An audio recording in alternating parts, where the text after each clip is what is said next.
We have a fully developed basic income for seniors.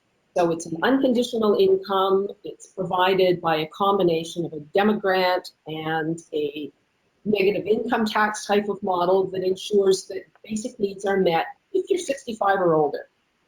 We have also moved a long way to using tax credits for families with children. So you have to understand that the money is based on the number and ages of children, but it actually goes to adults.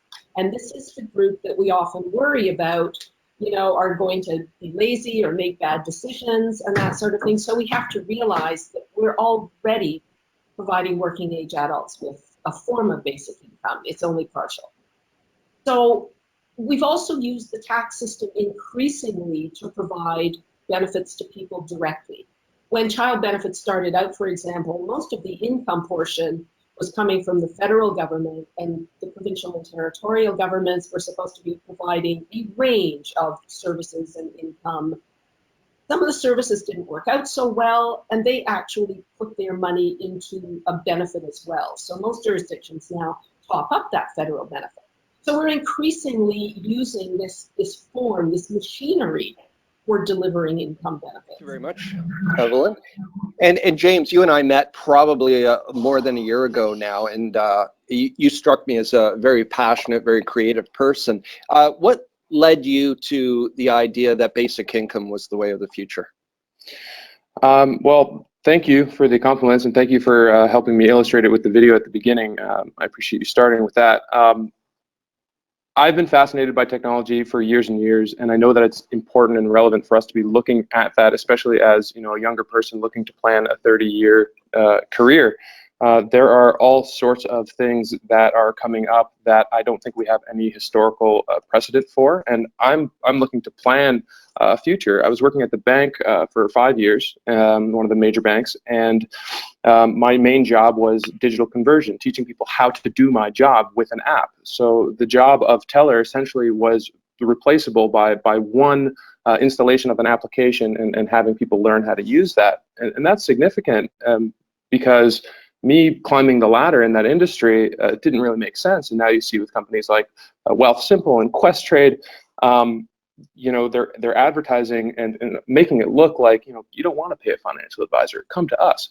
And so these jobs are since I've left Scotiabank, we went from 10 wickets down to 5. Literally 50% of the wickets are gone now since I've left.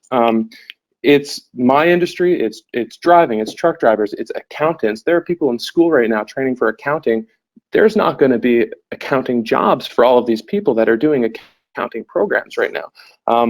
It's not like the Industrial Revolution. We didn't have, talking, walking robots, when the Industrial Revolution happened. So there's no historical precedent, and it's going to affect average everyday people. It's not just about low-income people. It's about vast sectors, vast numbers of people whose jobs can very easily, very seamlessly be automated or replaced by applications. And having a social safety net for that to come, that's something we need to do ahead of time, not do damage control when it does come, but actually implement something before it does so that people can be secure and feel safe about their futures no matter what might come, what changes might be implemented. The purpose of that experiment was to find out if people work less. That was the sole goal. Do people work less if you give them a basic income? And the findings that came out about 10 years after the experiment ended were that for most people it had very little impact on working. Grown-ups with full-time jobs just continued to work. But there were two groups of people who worked significantly less. One were new mothers. Now, if you think back to the 1970s, there was a rather miserly approach to maternity leave during the period. So new mothers at the time were only entitled to a 4-week leave, and many of them decided that the income stipend would be a good way to support a longer parental leave.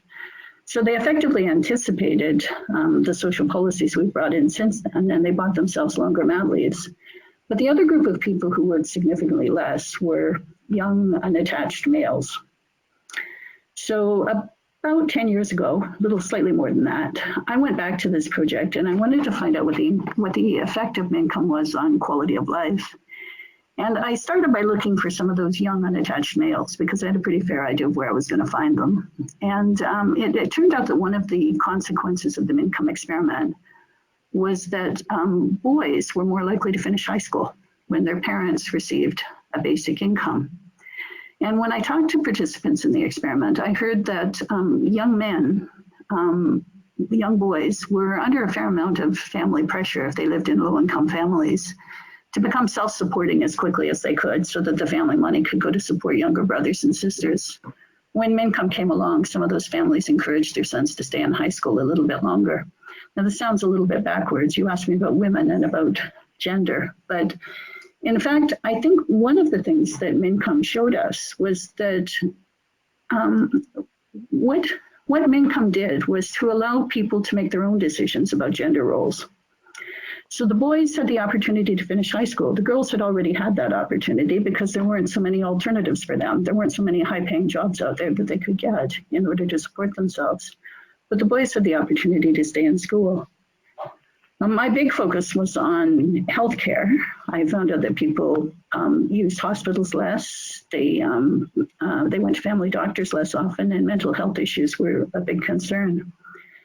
But Evelyn mentioned that Canada really does have a very complex tax system, and a lot of people just in general are saying we need to simplify.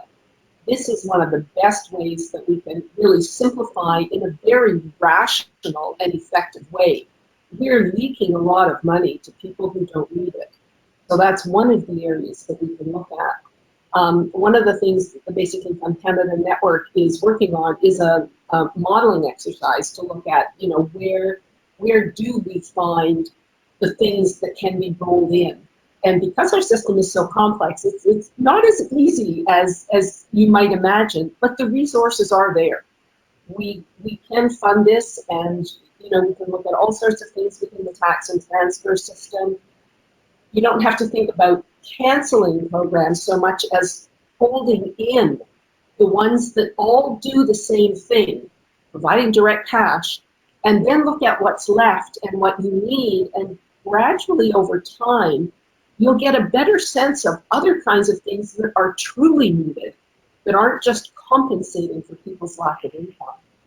So I think our system can work much better.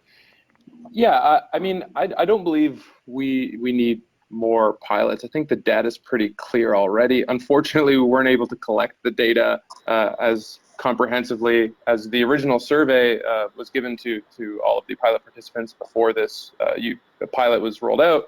We never got to follow up. The federal or the provincial government didn't allow us the opportunity to follow up and give the data. But from the reports, from the anecdotal evidence, from speaking to the participants, we see what happened. It's pretty clear. And from the MNCOME experiment in Manitoba, we've seen it. It's pretty clear.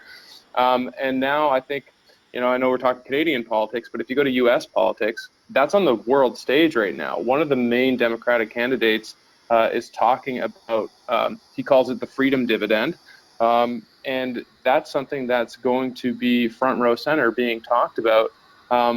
And there's a lot of economists, there's a lot of data, there's a lot of people saying, yeah, this would work. When you give money to people, where does it go anyways? It goes right back into the economy. They're going to spend it in the economy. So yeah, sure, it's going to cost this amount of money. In the States, it's however many $1 trillion. In Canada, we're only the size of California in terms of population. We can most definitely afford it. And that's something that's only going to stimulate, I think, the economy. And, you know, I might have an economics degree. I'm no expert, but go listen to the experts. You know, it's pretty clear. This is something that can absolutely work. And I think the federal government, like Dr. Evelyn was just saying, this is something that the federal government has the means and the ability to roll out. I don't think this is needs to be a provincial pilot, you know, test. We've already done a couple tests, and because of that 4-year period of you know, different governments coming in and canceling this because, you know, the new guys in power, doing another pilot, you know, that might happen again. It's not necessary. And I think the data is clear. There's tons of people you can listen to if you want more information on it. It's just about doing the homework and taking a deep look at what's already been established. But I guess my bottom line answer to this, comes from being a federal public servant for almost 30 years, working in policy, and you come to the realization that you are never going to get perfect. You're not going to get perfect information. Another pilot is not going to give us any more information that's going to answer all the questions for everybody. But you get to the point where it's enough and you have to do something.